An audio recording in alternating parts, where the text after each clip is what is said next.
Hello বন্ধুরা, আসসালামু আলাইকুম। এখন আমি নতুন একটি ডিজাইন ব্রিফ নিয়ে আলোচনা করব।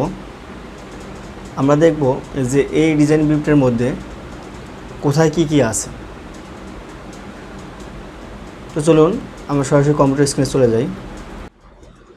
তো আমরা কম্পিউটার স্ক্রিনে চলে আসলাম। আসার পরে তো আমি এই যে ডিজাইন ব্রিফটা ওপেন করলাম, একটা দেখতে পাচ্ছেন যে কম্পিউটার স্ক্রিনে একটি ডিজাইন ব্রিফ আছে। তো এটা আমি ওপেন করলাম।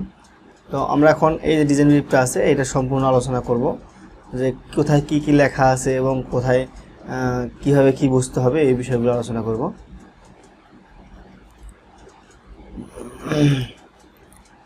তো ওকে, সর্বপ্রথম আমরা চলে যাই হচ্ছে এটার মধ্যে। তো আমরা এখানে একটা পেন নিলাম মার্ক করার জন্য। ওকে,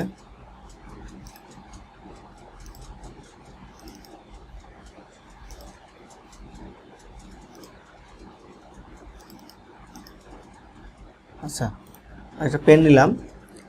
এখানে কি লেখা আছে আমরা সর্বপ্রথম এই যে দেখতে পাচ্ছেন যে এই ব্লকটা, এটা আমরা দেখব এটার মধ্যে কি লেখা আছে। হ্যাঁ, লেখা আছে টুবুলার ড্রো কোড।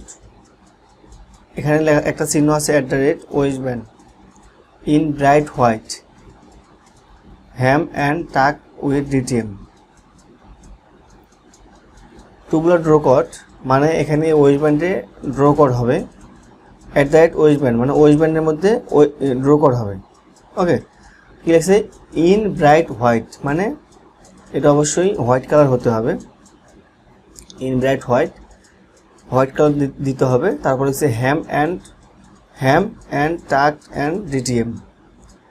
এখানে মাথায় কি করতে হবে, এখানে লিখছে হ্যাম অ্যান্ড টাক উইথ ডিটিএম মানে ডিটিএম থ্রেড, ডিটিএম সুতা দিয়ে এখানে মাথায় টাক দিতে হবে। তো আমরা এই লেখাটা পড়ে কি বুঝলাম? এই লেখাটা পড়ে বুঝলাম যে টুবুলার ড্র কোড @ওয়েস্টব্যান্ড মানে ওয়েস্টব্যান্ডের মধ্যে ড্র কোড দিতে হবে। ইন ব্রাইট হোয়াইট মানে সাদা colour. Ham and tack with DTM হ্যামে টাক দিতে হবে, উইথ মানে সাথে ডিটিএম কালার সুতা দিয়ে টাক দিতে হবে। তো আমরা এটা বুঝলাম। তারপর কি আছে কার্ভ সাইড এন্ট্রি পকেট। এই যে দেখতে পাচ্ছেন যে পকেটটা আছে এটা কিন্তু কার্ভ পকেট। অনেক সময় কি হয় এইরকম স্ট্রেট পকেট থাকে, এরকম কি থাকে, স্ট্রেট পকেট থাকে। হ্যাঁ, এখানে কিন্তু বাইরে লিখে দিছে যে কার্ভ সাইড এন্ট্রি পকেট।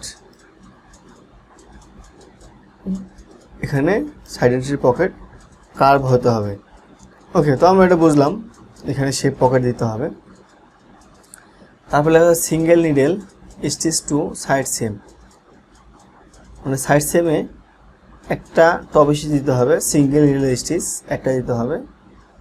ওকে, তো আমরা এটা বুঝলাম যে সাইড সেম আমরা একটা সিঙ্গেল নিডেল টপ স্টিচ দেবো, এটা আমরা ব্লক করলাম। ওকে, তারপরে এখানে কি লেখা আছে single needle stitch to him. এখানে হেমের মধ্যেও একটা সেলাই দিতে হবে, এটা বাইরে বলছে। হ্যাঁ, এখন এখানে হেমে যে একটা সেলাই দেব এটা হাইট কত দেব, এখানে তো কিছুই লেখা নেই। যদি এখানে তো কিছু লেখা নাই, যদি স্পেকে কিছু লেখা থাকে যে হেম হাইট, অনেক সময় এখানে থাকে স্পেকে থাকে না, অনেক সময় আবার স্পেকে থাকে এখানে থাকে না। তো এখানে যেহেতু নাই সেক্ষেত্রে স্পেকে আছে। স্পেকে যদি না থাকে তখন কি করব? এখানে হ্যাম হাইট ব্রিফ শিটেও দেওয়া নাই, আমার স্পেকেও দেওয়া নাই, তখন কী করব? হ্যাঁ, তখন আমরা আমাদের মতো একটা দিয়ে দেব।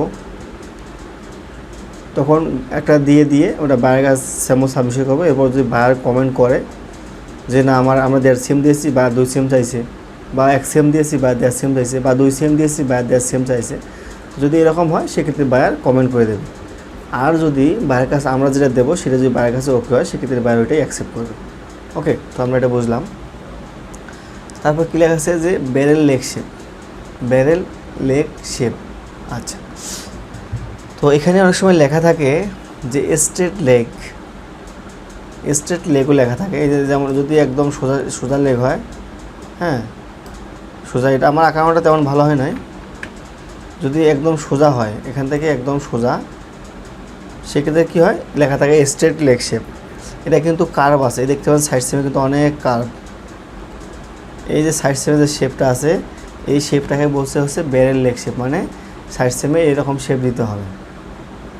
এটা প্যাটার্ন করার সময় আমাদেরকে ফলো করতে হবে যাতে এরকম শেপ হয়। এরকম শেপ না হলে এরকম শেপ তৈরি করতে হবে, যেহেতু এখানে বাইরে কমেন্ট করে বলছে যে barrel leg shape, straight shape দেওয়া যাবে না প্যাটার্নে। ওকে, তো তারপর কী লিখছে যে টুইন নিডল মক ফ্লাই।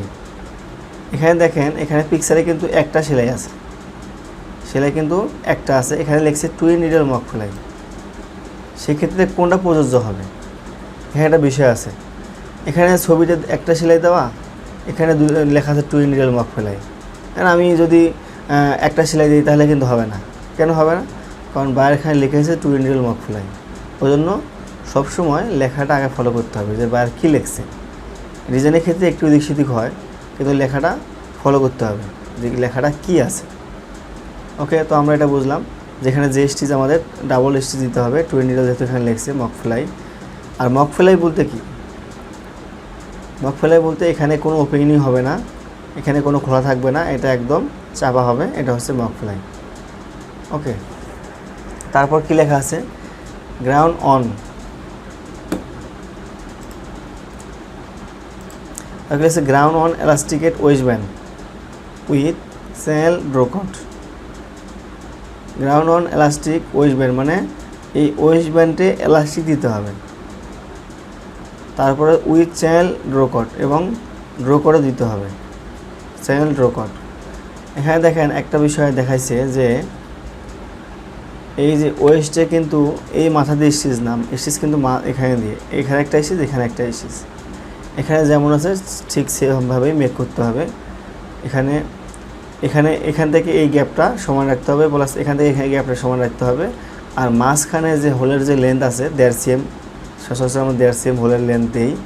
এই যে 1.5 cm, এই 1.5 cm হবে মাঝখানে থাকবে, এই 1.5 cm থাকবে হলে এই স্টিচের গেজ 1.5 cm, অথবা আর এখানে 1 মিলি আর এখানে 1 মিলি, 2 মিলি গ্যাপ থাকতে পারে।